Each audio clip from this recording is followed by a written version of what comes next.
And again, Ms. Abrams is going to lie about my record because she doesn't want to talk about her own. Things got heated as Georgia Governor Brian Kemp and Democratic hopeful Stacey Abrams clashed in their first televised debate of the 2022 midterm election cycle.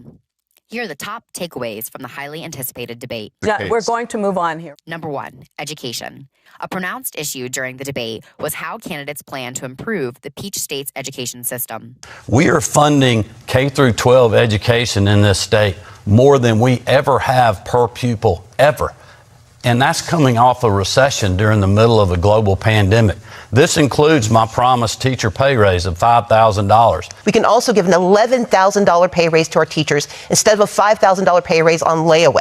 We can make certain that we are increasing access to the pipeline because teachers aren't in the pipeline because they can't make enough money to take care of themselves and their families. And that is why under this governor, we have a 67% retention rate. Any other CEO who lost more than 30% of their workforce would be fired. We got to get our kids back in the classroom because we're losing them. We're going to lose them a decade of children. Number 2, Abrams confronted on election denialism. Ms. Abrams, in 2018, you didn't concede defeat to Governor Kemp, and you talked to systemic problems with the state's election system. This election, do you commit to accept the outcome of the vote, regardless of what it shows? Early in the debate, Abrams defended her decision not to formally concede her 2018 election loss to Kemp. But to watch an elected official who claims to represent the people in this state baldly pin his hopes for election on the suppression of the people's democratic right to vote has been truly appalling. So let's be clear. This is not a speech of concession, and I will not concede because the erosion of our democracy is not right.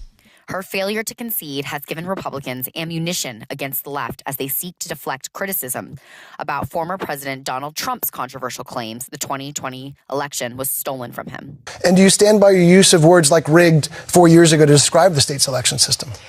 In 2018, I began my speech on November 16th acknowledging that Governor Kemp had won the election. I then proceeded to lay out in grave detail the challenges faced by voters under his leadership as Secretary of State. Number 3, gun rights and crime. Kemp sought to cast Abrams as soft on crime during the debate. No sheriffs are endorsing her statewide because of her stances on wanting to defund the police, eliminate cash bail, and serving on the boards of organizations like the Margaret Casey Foundation that supports and gives grants to organizations that are promoting the defund the police movement. I believe that we can protect the Second Amendment and protect second graders at the exact same time. That means that, yes, more people are buying guns, but that's because they think that's the only way to protect themselves because guns have flooded our streets. The largest, fastest growing segment of the population that's buying handguns and firearms is African Americans and females. You know why? Because the criminals are the only ones that do have the guns. You have local governments that are holding up concealed weapon permits that are keeping law-abiding citizens from being able to simply use their Second Amendment right to protect themselves and their property and their families. Number 4, abortion takes a backseat. Throughout midterm races across the country, abortion has become a key issue in polling and campaigning.